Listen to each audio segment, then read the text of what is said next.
An English cryptid moves to America. And are movies, television, and music really conditioning us for a bleak future? Warning, both these subjects give me headaches to talk about, so prepare for a surly Jason today on Dead Rabbit Radio.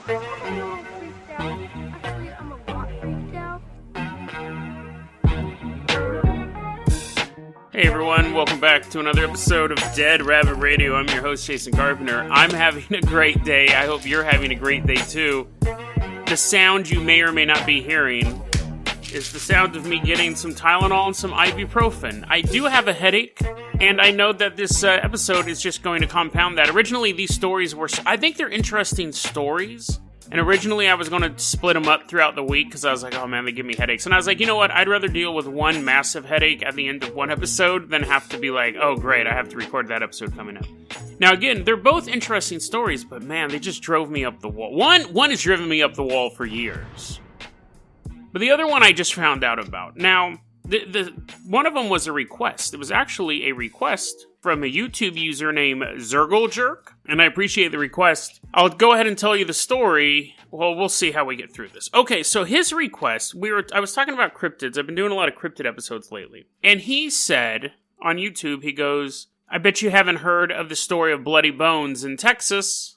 I was like, oh, I'm intrigued. That's a cool name. It's a, cryptid I've never heard of before. I'm sure it's really spooky. Oh my god. I had the worst headache. Now, who is Bloody Bones? That is the question, right?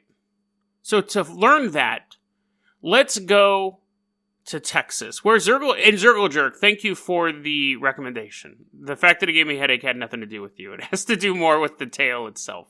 So let's hop in the Jason Jalopy, drive on down to Texas, and find the Bloody Bones. Find this cryptid that I've never heard of. And when we get there, we are told, oh, yeah, if you really want to know about Bloody Bones, we kind of have a version of him here, but you probably want to go to the source. You probably want to figure out, where Bloody Bones came from. And we're like, oh, okay, where's that? Is that, in Dallas or Fort Worth? They're like, no, England in the 1500s.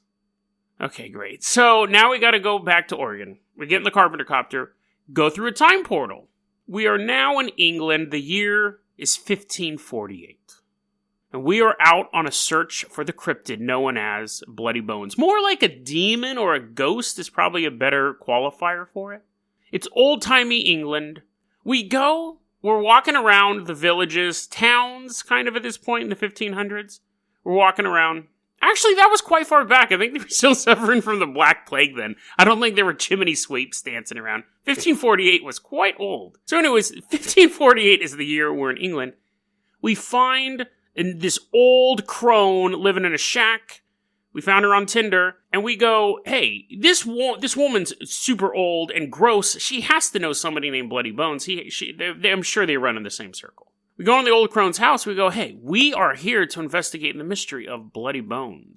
She goes, Bloody Bones, huh? Bloody Bones. You mean Rawhead and Bloody Bones, don't you? We're like, what?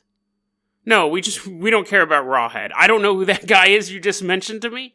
I just want to know who Bloody Bones is. I got a time limit. I got a daily podcast to do. Just tell me about Bloody Bones. And she's just stirring her cauldron. And she's like, the tale of Rawhead and Bloody Bones starts like this. So, it's a creature that is known to hide in the darkness.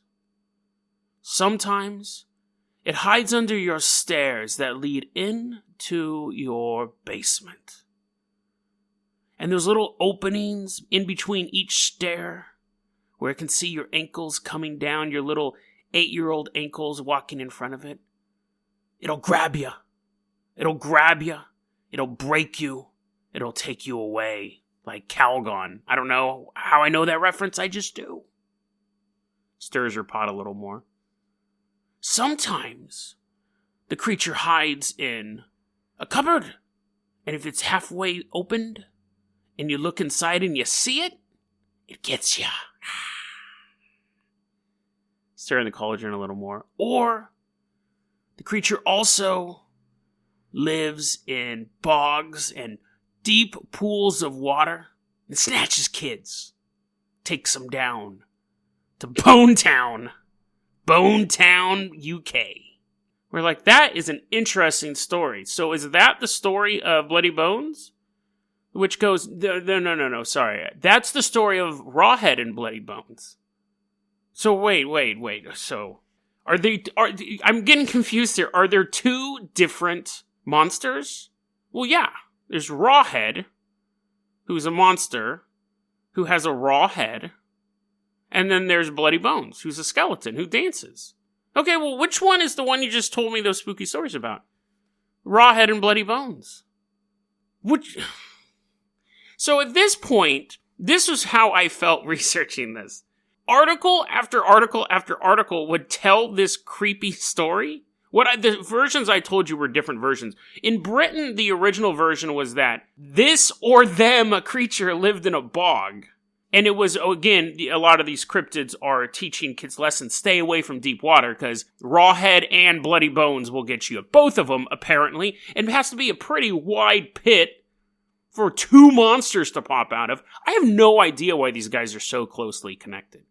So Rawhead, I have in my notes, maybe about 3 lines down, same creature, ? Because I can't figure it out. And people may say, no, Rawhead is different than Bloody Bones, and I get that. But they're always a crew. These guys are like teammates, but they never differentiate them. We know that Rawhead, he has a skull that's been stripped. He's like has the head of a boar that's been stripped to the bone, and he bites you. Or sometimes it's just like a skeleton dude, like who's had all of his skin ripped off. But Bloody Bones is always a bloody skeleton, and he just dances? That's it? Is that the thing? Like, who's grabbing you when you're coming down your stairs? Because I don't care. There's not 2 monsters under your stairs. There's not 2 of them. That's not scary. If I was walking downstairs in the middle of the night, the idea of a bloody skeleton hiding underneath my stairs to grab my ankles would terrify me. But the idea of a bloody skeleton and then a hulking guy with a boar head both being able to fit under my stairs at the same time is laughable. It's absolutely laughable. All references to these characters, for the most part, at least in the research, and again, local, like Zergle Jerk, his local legend may have just been about Bloody Bones.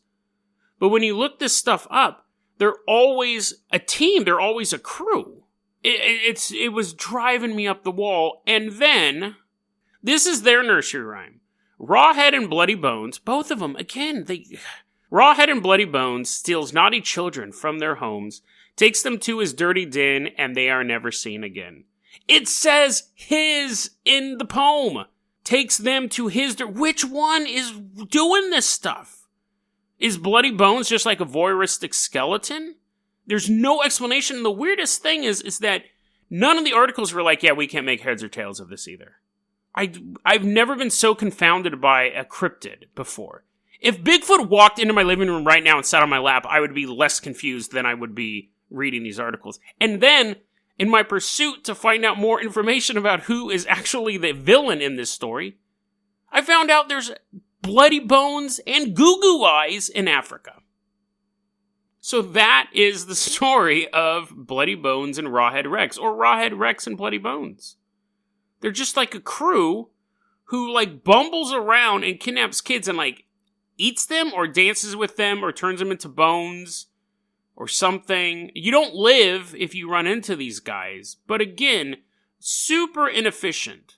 If you are a stealth-based monster, to have... Skeletons are the loudest thing that can chase you. They don't even have any cushioning on their feet. Their bones make noise. So the Rawhead can't, like, sneak up on people because Bloody Bones sounds like a xylophone every time he takes a step. And then Bloody Bones can't do his thing because he's standing next to a guy who has the body of Kevin Nash with the head of a bloody boar head. That guy's pretty noticeable. A giant boar monster. At least a skeleton could, like, sneak around a house, put on a trench coat and a hat, get on the subway. You wouldn't know unless you looked right at him or his ankles, or you heard all that xylophone music as he was getting on. But then he's standing next to this giant monster man. So, but let's go ahead and I'll have to end this like I normally do. Is it possible that a creature like Bloody Bones... Which one is it? Is it possible that... Let's forget Rawhead for a second. Forget he exists. Is it possible for a creature like Bloody Bones to exist? Yeah, I mean, sure. If you... that sounds... I'm just like, It's possible. I mean, obviously, if you had any sort of dark or demonic entity, there's really nothing scarier than a skeleton. Why does it need to hang out with the boar? The skeleton's scary enough. There's nothing really... Seeing an animated skeleton is almost scarier than a zombie. Because at least with a zombie, you could rationalize, like, maybe it's some sort of virus or plague or something like that. But an animated skeleton, you would go, that's impossible. Like, what I'm seeing can never happen. It has no musculature, has no tendons, it can't move. So to wake up and see a skeleton standing over your bed would be scarier, I think, than waking up, and especially seeing a guy with a boar head. I would just be like, go back to bed, Larry. Like, I mean, a skeleton moving is so impossible by any stretch of the imagination that if I was some sort of dark entity and I wanted to take a form that would absolutely strike fear into the hearts of children or adults or anybody, I would be a bloody skeleton. I mean, you can't beat that. Walking down the stairs in your basement is quite creepy, and the idea of something hiding, it's almost like Schrodinger's cat, where there's nothing in your cupboard unless the door's just partially open and you look in it. If your cupboard's completely closed, there's nothing in there.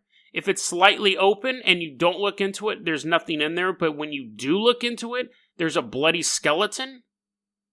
That's pretty creepy. However, you knew not to look into the cupboard because the giant guy with the skinned boar head was riffling through your fridge and goes, hey, do you have any cheese? Like, break up, guys, is what I'm saying. Bloody Bones, you are the Paul Simon of this group. Go solo, and you can take your act to the stars. Okay, so that was a salvage. That was an absolute salvage of, I don't know how much I edited out of that segment, but I think I brought it home. I think I actually got something out of it. Now, I put my pills out when I started recording. Now I gotta take them. Hold on. You guys have it? Oh, dude, you know, while I'm taking these pills, man, dude, have you guys seen that Joker trailer? Jesus Christ, that was dope. That was an awesome trailer. I was talking to my little brother about it. I said that could almost just be a movie. Like, if they never released a movie, if they just released that trailer and it was just like a trailer for the character, the essence of Joker, I was like, that's perfect. It's great if you haven't seen it yet. Let's go ahead and move on to another conspiracy that honestly is one of the most aggravating conspiracies. My microphone is vibrating. I don't know if that picked it up. But let's go ahead and move on to a conspiracy now that honestly, to me, is one of the most aggravating conspiracies that I have to discuss. We've talked about stuff like monkeys aren't real and nuclear bombs aren't real and stuff like that. And those conspiracy theories are just stupid to me, like they're funny to make fun of. But predictive programming, and I've mentioned it quite a few times over the course of the show, but predictive programming is one that really, really irritates me because it's not a very well thought out conspiracy theory, and it's incredibly popular. So what is predictive programming? Predictive programming is the idea of this. That in movies and music, in a brief overview, you can read whole websites on this stuff, but the brief overview is predictive programming is the idea that within movies and television and music, there are things that are put in there to desensitize us to the coming changes. So, for example, the government wants to have robot armies. So they want to desensitize people to the idea of robots fighting in the military. So, the Illuminati or the powers that be or the government or whatever, they back the movie The Terminator. Because that shows how effective a robot would be in combat. Now, I know what you're thinking. We'll get to that in a second. But another very, very popular example, Alex Jones said this was one of the most blatant forms of predictive programming or the most extreme form of predictive programming. I don't remember the exact quote, but he went off on this movie. He hadn't seen it or read the book, but he had been told about it. And that was The Hunger Games. So, Alex Jones really has a hard-on for, a dystopian society, New World Order, Agenda 21, I think it's called, and, all this stuff, the coming global order and all that. And so The Hunger Games, really, because it was aimed at a young audience, what does it show? It shows a world where one government controls everything. And obviously we don't know what happens outside the borders of the United States. But within the United States, you had one government that had control over the entire United States, and people were put into abject poverty. And their only job was to produce goods for this rich society, the elites in Washington. They made stuff just for them. And the poor people were poor. And even Alex Jones was like, when the New World Order comes, gladiator games are going to come back. And so the Hunger Games, by watching the Hunger Games and having little girls read these books, that starts that desensitization, that starts that, I forgot the word already, my head is pounding. It starts to desensitize these young girls. So when in their lifetime, when their daughters, so we figure 20, 30 years pass after the mother reads the book, she has kids, and the changes start to come where America starts to consolidate power in one city, and she starts to see like all the economic resources get drained from her community, and as her daughter's getting prepared for her first gladiator combat, she goes, this is fine because I read it in the Hunger Games. Like, I'm used to this now. Now, there are other, and we'll get to, I know there's a lot of problems with that one too, we'll get to that one in a second. And sometimes there's things called specific, it's not technically called specific predictive programming, but you will see that this is predictive programming, but they're just able to tie it into an event, into a particular event. So, in 2010, I think it's pretty common knowledge, maybe not, but The Simpsons has been connected to doing predictive programming for 9/11. They had an episode where Homer went to the Twin Towers, right? So that means they're going to blow up. And Bart was holding up in that episode, Bart had a magazine that was an advertisement for a trip to New York, a bus ride to New York or something like that. And it was only $9, and he holds the magazine up, and it has the number 9 on it for the $9, and then the 2 Twin Towers, so it says 9/11. And then he's waving money in his hand. So that's from Alex Jones. He goes, see, he's waving the money in our face, all the money that the global elite's going to make from the attacks. In 2010 of The Simpsons, there was an episode called To Surveil with Love. This was an episode where basically Homer puts a bunch of radioactive material in a gym bag, which is later described to contain enough radioactive waste to create 17 Hulks and 1 Spider-Man. And the cops think it's a bomb, and they blow it up. They release radiation all over Springfield. And then they have to enact a police state in Springfield. They set up security cameras in everyone's homes and stuff like that. But this is from a website that is saying that this episode actually accurately predicts the next terror attack, because it already predicted 9/11. It's all about looking for the clues. So we have the big scale predictive programming that's just basically showing, like, if you show a future where there is strict government control and the people fall into line, you put that in enough movies, it'll desensitize the population. So when there is a strict government and the population falls in line, we will accept that because we've already seen it hundreds and hundreds of times. One thing, obviously, about being desensitized, someone who works at a farm who sees cows' heads get chopped off all the time since they were a kid, it doesn't faze them. If I saw a cow's head get chopped off, it would totally freak me out because I'm not desensitized to that. It would a live cow just walking and then its head falling off. Well, that would worry anybody, but you know what I mean? Like cow guts spilling out. I'm just not used to seeing that stuff. So, desensitization, I can't say that word. Desensitizing people is an accurate thing. But anyways, that's neither here nor there. In The Simpsons, in To Surveil with Love, when the dirty bomb goes off, the clock tower, oh god, my head's pounding, the clock tower blows into the sky. Lands next to Homer Simpson. A joke, right? It's a joke. Not particularly funny one, but the clock falls down next to him. Now, the clock hands point to 5:55, so that's the time. It's 5:55. But, did you know, if you turn that clock upside down, actually, if you turn the picture upside down, it's actually pointing to, drumroll, 9/11. And you see, Homer is looking at the number 10. There's a cloud above the number 12, so we have 10. I should have brought Franz onto this, but my headache was just out of control. So, according to this website, we have 10 plus 10 plus 2, because Homer's looking at the 10, and then there's a cloud over the 12, but then for some reason they make that a 10. So 10 plus 10 plus... See what I mean, dude? A splitting headache. Splitting headache right now. A 10 plus a 10 plus a 2 is 22. The 6 is at the bottom. My vision's starting to blur right now. The 6 is at the bottom. So we have 22/6, or 6/22, meaning the date of the next terror attack is going to be on June 22nd, 2012. See, obviously that's the problem. This was from an episode from 2010. This blog came out in early 2012. Obviously, there was no massive terror attack on June 22nd, 2012. So you're like, Jason, why does this stuff irritate you so much? Well, here's the thing. Like I said, it's super well known. It's really hard to argue with because once you start to break apart one, I've done it before where I've started, like, I used to argue about this stuff more in real life and online. And once you start to break apart one, they just move to a different movie. And then you gotta be like, oh, wait, did I see that movie? Gattaca? Yeah, I guess I saw it. It was okay. Like, and then you start thinking, well, where's he going with this Gattaca thing?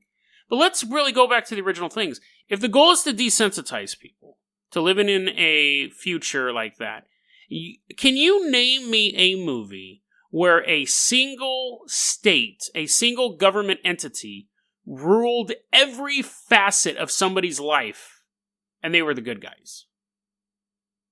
All of those movies, Hunger Games, Equilibrium, Logan's Run, THX 1138 or 2, one of those. All of these movies are about people rebelling against the dystopia. All movies that feature a one-world government, all movies that feature, even Starship Troopers, they are a total, like, lunatic, fringe, militaristic. I love that movie, but they're not really made out to be the good guys. They're made out to completely depersonalize the enemy and break down these young men and women's lives and all this stuff.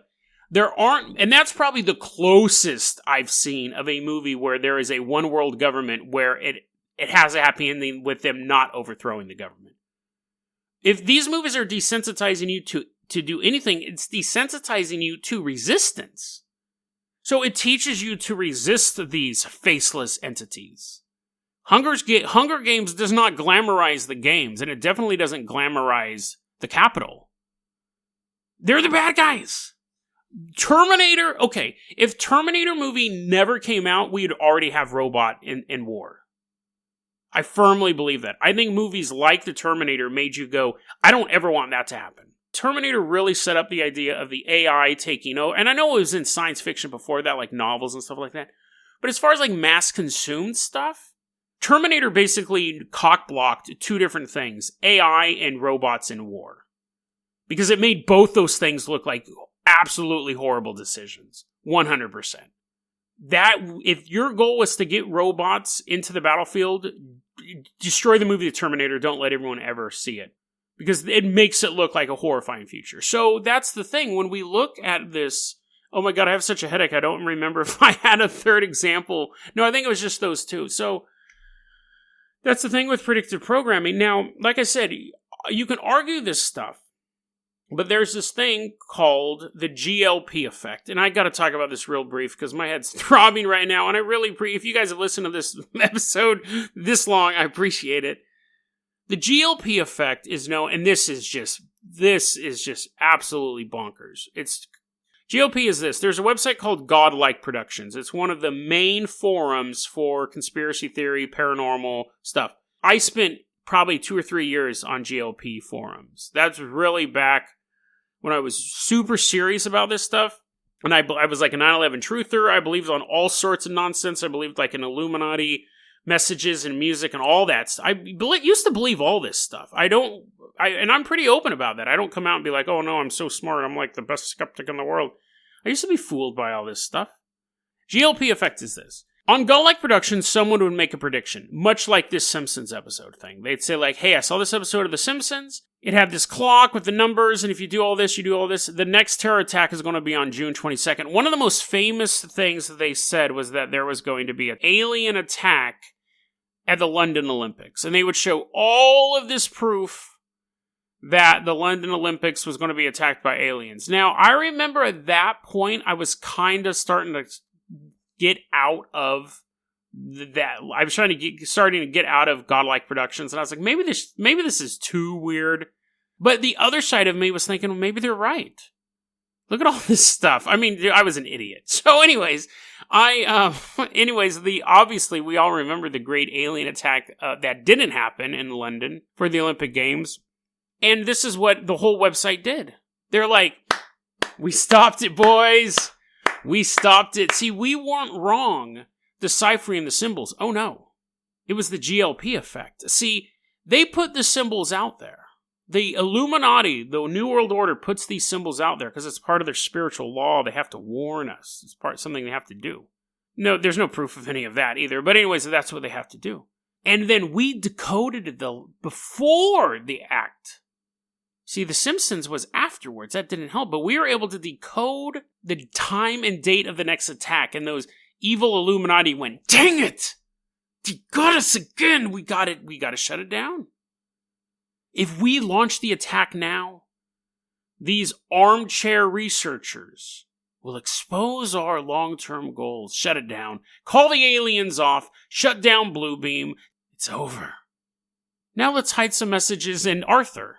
And then you got to watch a bunch of episodes at Arthur and hopefully decode that what is he, like an aardvark or something? He has that weird-looking nose. I don't know if he's a dog or whatever, but anyways, that weird-looking dude and that fat weird-looking dude are like shaking hands, but it kind of looks Masonic. And then Godlike Productions is digging into it, trying to decode. Obviously, that is circular logic. Obviously, that is completely ridiculous. You predict something's going to happen. It doesn't happen. Your prediction was so right, it stopped it from happening. GLP effect. So this, and that was back, and like I said, I was more into that back like in probably from like, it was probably longer than 2 years. It was probably from like 2009 to 2012. I don't know about the Mayan awakening, but I definitely had an awakening in the year 2012. I remember thinking, this is absolute garbage.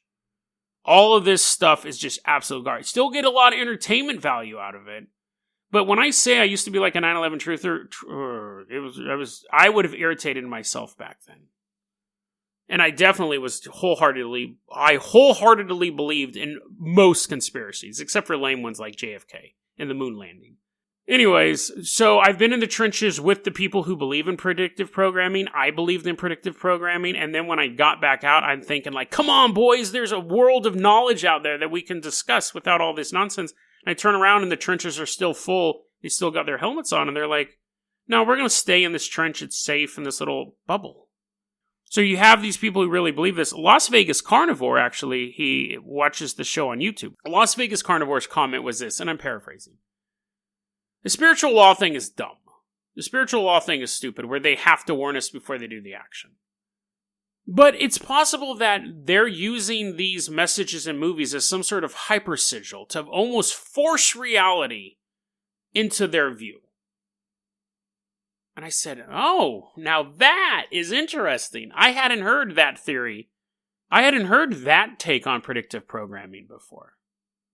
I've heard of the stories that the Illuminati put the codes in there to warn the other members of the Illuminati, stay out of London for the Olympics, aliens are coming. I've heard that they use it to desensitize us to the coming changes. I've heard that they use it because it's part of their spiritual law, they have to warn us. But I've never heard that it's almost like brute force magic. And I think what's scary to the people who believe in predictive programming, is that it once again removes the power from them. One of the reasons why I think predictive programming is so popular is because it basically gives the average person the ability to warn others of upcoming attacks, so you have the hidden knowledge component, and it gives you the power to fight back against the faceless Illuminati, and that's the GLP effect. So it's a very attractive conspiracy theory. Las Vegas Carnivore's take on it completely removes that power. Whether or not you decode the messages at all, it's going to happen. Because it's basically the secret, but instead of you living the secret, or you having positive thinking, or you doing hypersigil working, it's every member of the audience doing that towards this other goal. Great theory, great theory. It's interesting to think that movies might not just be a form of entertainment. There could be... I don't subscribe to the theory currently that there's a single Illuminati. I believe that there's multiple groups, some named, some unnamed, that are vying for control of the planet. Or large swaths of it. I do believe there's people in power who are trying to enact their goals over the whole population. I absolutely believe that. I just don't think it's one faceless organization and they're all connected, because it just doesn't make sense. I believe there's this group here, and this group there, and this group there. And what if the war that's going on between those groups used to involve spies and armies and assassins between these groups that have existed for hundreds of years, hidden from the general population. And the little wars they waged that eventually sometimes would flare up into full-blown wars. But then all those wars just kind of started to die down. The global wars ended really in the 1940s. And then the Bush Wars went on for a while, but they got a little bit less. Then in the 80s you had like South America flare up, but it was no longer these huge conflicts. Maybe they weren't needed anymore. Because we had World War I and we had World War II, but weaving its way through both of those was the technology of film and radio. And what if these groups wised up and they thought, you know what? We don't need to fight this war with guns or bombs anymore. We can reshape reality itself. We can go in and make these movies and not just have a movie with a gay character in it and then 20 years later people are fine with their neighbor being gay. I'm talking huge societal changes. Massive. Some of them, sure, maybe dystopian future. To them it would be good, but to us it would be dystopian. Other ones may be a future that focused on technology and the great things it can provide. Maybe another group just wants a future where every man looks like Matthew McConaughey and he always gets dumped within 10 days. These groups decided to stop fighting in the battlefields and begin fighting on the silver screen. It's nothing you can predict. It's nothing you can decode. There's no real secret message there. But it gives real meaning to the term, the magic of the cinema. DeadRabbitRadio@gmail.com is going to be our email address. You can also hit us up at Facebook.com/DeadRabbitRadio. Twitter is @JasonOCarpenter. Dead Rabbit Radio is the daily paranormal conspiracy and true crime podcast. You don't have to listen to it every day, but I'm glad you listened to it today. Have a great one.